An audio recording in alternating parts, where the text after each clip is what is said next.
Greetings, friends. Jason here for AxodysFC. It is Wednesday evening and huge day for England. The big semifinal matchup with Netherlands. I was able to watch virtually the whole thing. It was around lunchtime, early afternoon for me, and no real surprises from England with the starting lineup. Kobe Mainoo's really settled into that third midfield spot, and he was as good or better than he has been today, actually.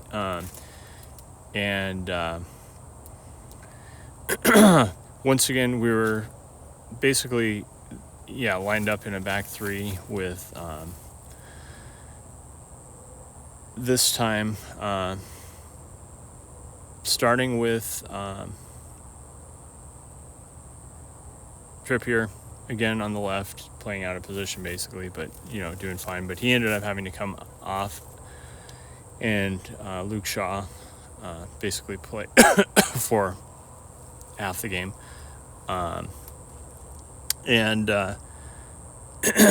Anyway, it was a good offensive game, surprisingly good. In fact, I think England ended up with like 60% of possession at times, which you would just never expect that against Netherlands, I think. But despite all that, actually, it was Netherlands that jumped out to the early lead. Xavi Simon with an absolutely electric shot after kind of nicking the ball. I think it was off Rice, maybe lost it. Just a nice kind of transition moment. England was scrambling, and basically just a great shot that Pickford could do nothing about, and boom, suddenly it's 1-0. But England was resolute, went back to work, and then ended up with the scenario of Kane ended up with a good shot in the box. He missed, but in his follow-through, he was fouled by one of the Netherlands defenders. Studs were clearly up and extending into his, his follow-through. Maybe in the past, that's the kind of thing that would not be given, but that definitely is the kind of thing I would see Spurs get. I mean, that's the kind of play that Romero gets a red card for or something. It's when you put your leg up like that and go in with your studs out. I mean, I think in this day and age that should be given and is usually given. So anyway,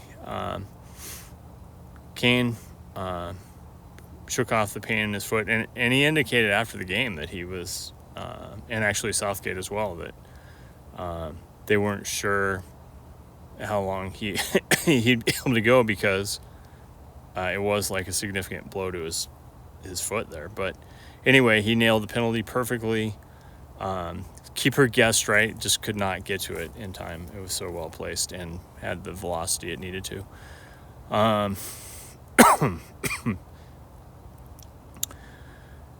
So at that point, England going into halftime, equal footing, definitely, played well. Very exciting first half. Second half, kind of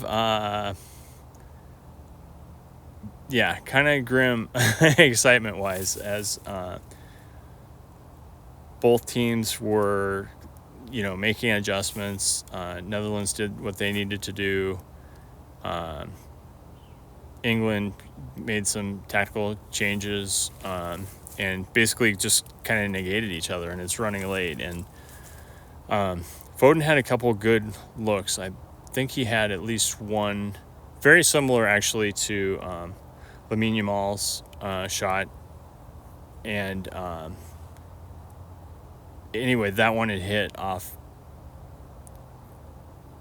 the top of the bar, or just it hit part of the goalpost and careened off. So definitely one of his better games, if not his best. But he just and actually the amazing save off the line as well. So he was knocking on the door tonight, just inches away, or great saves from the Netherlands defense. But anyway, 10 minutes to go. Southgate makes the call. Many people have been wanting with getting Watkins on the field, and he brought off Kane to do it. And perhaps more surprisingly, he brought in Palmer for Foden, who Foden had been playing well. So that was more surprising, whereas Kane, was playing with somewhat of a knock after that, according to Southgate, after that penalty situation. So anyway, brought in the two subs.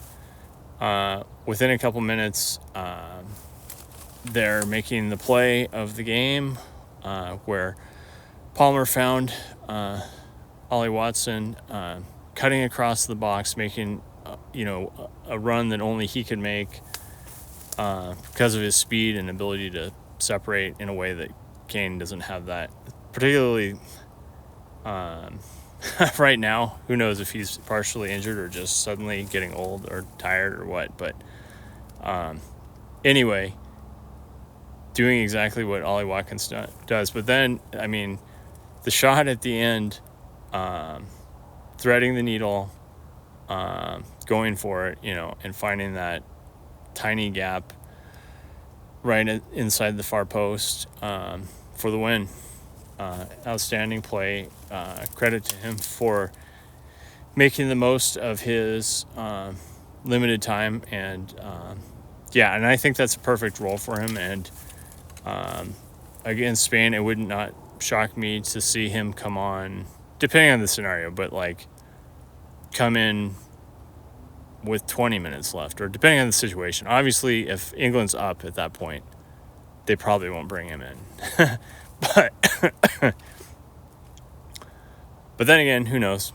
Anyway, I definitely see him getting a little bit more time for that final in some way, and he's still super fresh compared to Kane, obviously, and even Ivan Toney. Definitely, we know he can do great things when he comes in. So so anyway, outstanding finish. Great to see England suddenly starting to come into the form that people would want from them, and cool also for Southgate to kind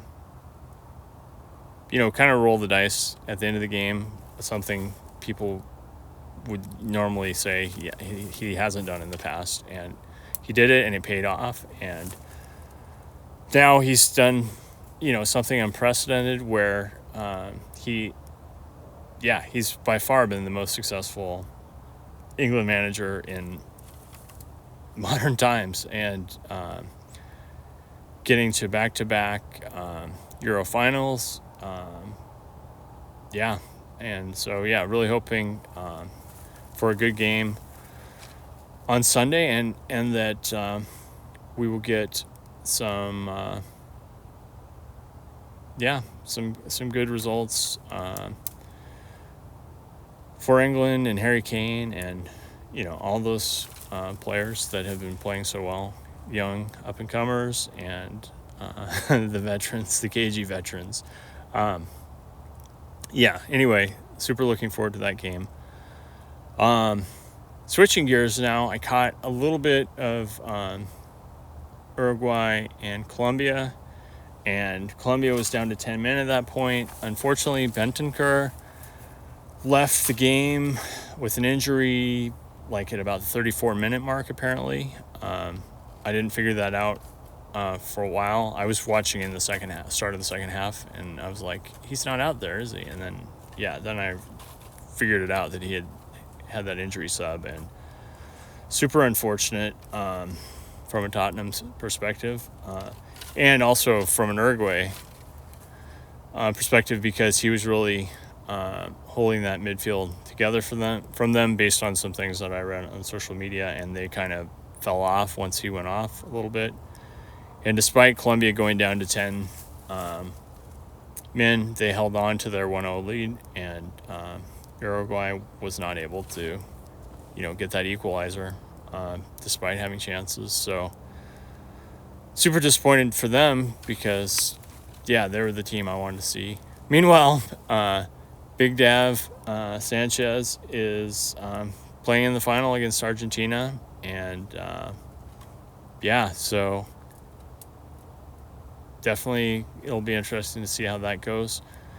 One crazy thing too that I saw just in brief was fights broke out in the stands post game, and at least one Uruguay player went up into the stands or something, and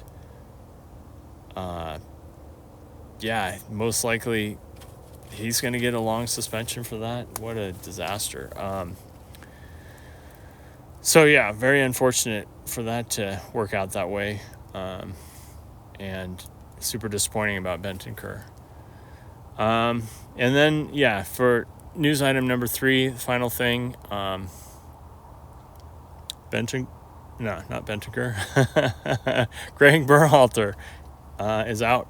So USMNT are looking for a new manager, new coach, and who that will be, I don't know. I'd like to see them go for a big hire. Maybe Klopp is not realistic. I'd like to see them take a shot, but also, guys like Mauricio Pochettino are available. I'd love to see that, or Thomas